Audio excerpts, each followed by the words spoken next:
जय सियाराम मंडळी, कशा आहात सर्व? मी संगीता दोहा कतारमधनं. आणि आज आहे श्री स्वामी समर्थांचा श्री स्वामी प्रकट दिन आहे. आज माझ्या स्वामी भक्तांना श्री स्वामी समर्थ.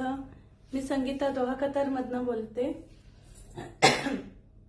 आज आमच्या इथे असेल युद्धाचा जो 21वा दिवस आहे, पण आजही वातावरण खूप छान आहे इथलं. म्हणजे आजही आम्ही सेफ आहोत.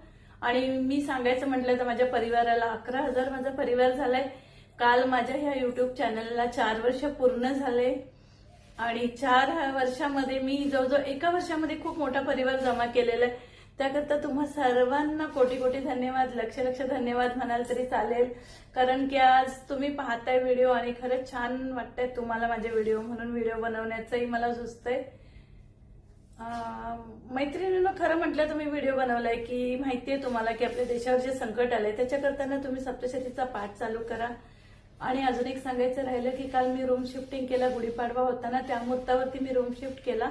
आतापर्यंत मी आणि माझी मुलगी आम्ही सोबत राहत होतो. म्हणजे चौघही सगळे सोबत राहत होतो आम्ही आतापर्यंत. गेल्या वर्षी माझा मुलगा अबुधाबीमध्ये शिफ्ट झाला आणि मुलगी बरोबर जावाई मुलगी आम्ही सगळे एकत्र राहत होतो. पण रूम छोटा पडत होता आणि त्याशिवाय किती दिवस ना जावाईकडे राहणार, मुलीकडे राहणार, म्हणून आम्ही कालच रूम शिफ्ट केला. छोटासा रूम घेतला इथे दोहा कतारमध्येच काल भाड्याने, आणि नवीन शिफ्ट केला. त्याच्यामुळे देवारा असा दिसतो, अशी मांडणी केलेली आहे. तुम्हाला कसं वाटतंय ते नक्की मला कमेंट करून सांगा की माझा देवारा आता कसा वाटतोय. छोटासा आहे तो देवारा, मुलीकडेच ठेवला मी. जो मोठा होता तो तिच्याच घरात ठेवला आणि मी हा छोटासा देवारा. आणि काल आमच्या कुलदेवीचा फोटो भरून घेतला पाडव्याच्या मुहूर्तावरती. आणि माझी माऊली म्हणजे स्वामीजी कसे दिसत आहेत ते मला नक्की कमेंट करून सांगा. आणि व्हिडिओ पाहत राहा आणि मला कमेंटही करत राहा छान छान. माझ्याकडची कतारची मी तुम्हाला पूर्ण अपडेट देत राहणार आहे. सध्या कतारमधलं वातावरण आहे नॉर्मल चालू आहे. होत आहेत, मिसल फुटत आहेत, पण ते वरच्यावर फुटल्या जातात, वरच्यावरच ते फोडल्या जातात, खाली पडू देत नाही. म्हणून आम्ही आजही सेफ आहोत. उद्याचं माहिती नाही. मी नेहमी सांगते, मला उद्या उठून कोणी कमेंट अशी करू नये की तू तर सांगत होती सेफ आहे सेफ आहे. मी फक्त नेहमी सांगते की मी आज सेफ आहे, मला उद्याचं माहिती नाही. आणि माझ्या सद्गुरूंची, माझ्या माऊलीची कृपा तेवढी आहे की आम्ही या सगळ्या याच्यातून संकटातून सुखरूप बाहेर निघू. एवढी श्रद्धा माझ्या माऊलींवरती आहे, माझ्या सद्गुरूंवरती आहे. म्हणूनच आज म्हटलं व्हिडिओ बनवावा, तुमच्याबरोबर शेअर करावा की मी काल रूम शिफ्ट केला. आम्ही 2 जण आता वेगळे राहतोय. म्हणजे कालपासून सुरुवात केली. मुलगी पण इथे कतारमध्येच आहे राहायला. पण आम्ही दोघं म्हटलं की किती दिवस झालं ना मुलीमध्ये आणि जावयामध्ये राहायचं, म्हणून आम्ही काल निर्णय घेतला. आणि काल पाडव्याच्या मुहूर्तावरती रूम बदली केला आणि देवाला दाखवायला आणि तुम्हाला पूजा मांडणी दाखवायला हे केलं, व्हिडिओ बनवला.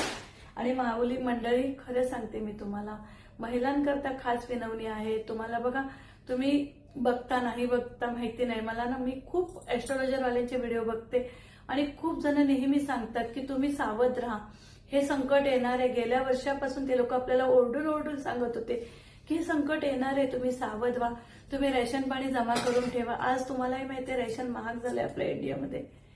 मग तुम्हाला अगोदरच हे व्हिडिओ बघून आपण सुशिक्षित फॅमिली आहोत, आपल्याला एवढं कळतं की पुढे होणार आहे, त्याच्याकरता आज सावध होणं आपल्याला गरजेचं आहे. आणि त्याचबरोबर आपली भक्ती वाढवणे, त्याचबरोबर आपल्याला आपलं संरक्षण करायचं असेल तर तुमची भक्ती वाढवा, चांगली नीती ठेवा, कर्म चांगले करा. ज्याचे कर्म चांगले तोच खरं पुढे ह्या दुनियेमध्ये आणि ह्या युगामध्ये टिकणार आहे. तुम्हालाही माहितीये मी काय सांगायचं, तुम्ही समजदार आहात सर्वजण. माझी माऊली तर वेळोवेळी प्रवचनामध्ये सर्व सांगते. माझ्याकडनं जेवढं सांगणं होतं तेवढं सांगते की खरंच मंडळी आणि महिलांनो, जेवढी होईल तेवढी भक्ती वाढवा. आपल्याला हे सगळं तारणारा परमेश्वरच आहे ह्या याच्यातून. आणि पुढे खूप मोठी मोठी संकट आहे. तुम्ही बघा व्हिडिओ ऍस्ट्रॉलॉजरवाल्यांची, तुम्हाला कळणार की पुढे काय संकट येणार आहेत आपल्यावरती. त्याच्याकरता आत्ताच तुमच्याकडनं होईल तेवढं 6 महिन्याचं रेशन जमा करा. घरामध्ये कुठलीही वस्तू वापरताना विचार करा, कुठलीही म्हणजे व्यर्थ खर्च करू नका. पुढे खूप दिवस खराब आहेत. तर आतापासून आपण सावध झालो तर पुढे आपलं सगळं चांगलं असणार आहे. आणि त्याचबरोबर सगळ्यात महत्वाचं, भक्ती वाढवा आणि कर्म चांगले ठेवा.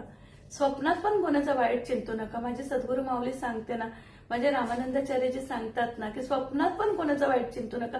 आपल्याला तेवढंच सांभाळायचंय. बघा, तुम्हाला माहितीये, मी सांगितलं तुम्हाला माझ्यावरती केवढं कर्ज झालंय, केवढ्या मी टेन्शनमध्ये, पण स्वामी भक्ती नाही सोडली. देवावरचा विश्वास आम्ही कमी नाही केला. आणि आम्ही खरं सांगतो, आम्हाला आज हे सगळं तारतोय ना, आमचं ही जी श्रद्धा, आमची जी भक्ती आहे ना, तीच आम्हाला सगळ्या संकटातनं तारते. आणि त्याचबरोबर कालपासून मी सप्तशती पाठ पण चालू केले. की ही खूप मोठी गोष्ट आहे. स्वामी समर्थांच्या केंद्रातही सांगतायत बघा तुम्ही. त्यांच्या गुरुमाऊलींनी पण सांगितलंय की दुर्गा सप्तशती नवरात्र चालू आहेत, त्याचा पाठ चालू करा तुम्ही महिलांनो घरामध्ये. त्याचं खूप छान फळ मिळतं आणि छान असर होतो घरामध्ये. मी अखंड ज्योत नवरात्रीची लावलेली बघा. प्रत्येक वर्षाप्रमाणे विचार करा तुम्ही, मी परदेशात असून एवढं सगळं करू शकते, तर तुम्ही इंडियात बसून ह्या छोट्या छोट्या गोष्टी का नाही करू शकत? खरंच हात जोडून विनंती आहे तुमच्या महिलांना सगळ्यांना की बघा, बसून फुकट वेळ वाया घालवण्यापेक्षा जेवढं होईल तेवढे कर्म चांगले करा, भक्तीमध्ये लागा. कोणाचीही भक्ती करा तुम्ही, स्वामी समर्थांची करा, माझ्या सद्गुरूंची करा, या तुमच्या कुलदेवीची करा. सगळं करता करता कुलदेवीचं करा. कुलदेवीला विसरू नका, कारण कुलदेवीच आपल्याला तारणारी आई म्हणल्या जाते. तिला ती आई आहे, आपली रक्षण करते. कुलदेवीचं करता करता सद्गुरूंचं करा, कोणत्याही गुरूंचं करा, पण तुम्ही गुरूंचं करायला चालू करा. पुढचे दिवस खूप खराब आहेत महिलांनो आणि मंडळींनो. खरं सांगते मी तुम्हाला, मी आज 2 वर्ष झाले ऍस्ट्रोलॉजरवाल्यांचे व्हिडिओ बघते आणि मी तर खूप सावध आहे. माझ्या परिवाराला मी प्रत्येक गोष्ट वेळोवेळी सावध करायला सांगितली. अक्षरशः मी 6 महिन्याचं रेशन भरलेलं आहे. माझ्या घरामध्ये 2 सिलेंडर फुल करून ठेवलेले आहेत. मी इथे असून पण मी सगळं मॅनेज करत होती. तसं तुम्ही तिथे असून पण तुम्ही सगळं सांभाळा. खरंच हात जोडून विनंती. काही जणांची सवय असते, अरे काही होत नाही, अरे काही होत नाही असं म्हणत म्हणत ते आपल्या दरवाजापर्यंत येतं, मग तेव्हा आपण सावध होतो. तशी वेळ येऊ देऊ नका महिलांनो. खरंच आपण करते आहोत घरातल्या आणि आपल्याला कळतं की आपल्याला चूल कशी सांभाळायची असते. त्याकरता जे काही आज ते साठवण करून ठेवा. उद्या उठून तेच तेल महाग होणार, तेच धान्य महाग होणार.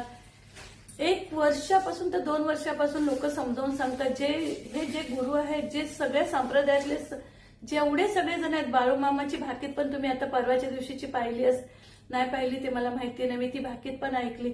त्यांनी पण हेच सांगितलं, पुढे खूप संकट आहे, धान्य महाग होणार आहे.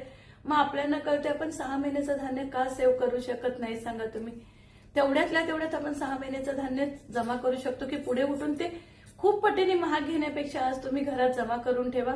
कोरोनामध्ये कशी वेळ झाली स्वतः पाहिली तुम्ही, तशी वेळ आता पुन्हा येऊ देऊ नका आणि सावध व्हा. चला, माझा व्हिडिओ आवडल्यास लाईक, शेअर आणि सबस्क्राईब करायला विसरू नका. जय सियाराम. श्री स्वामी समर्थ.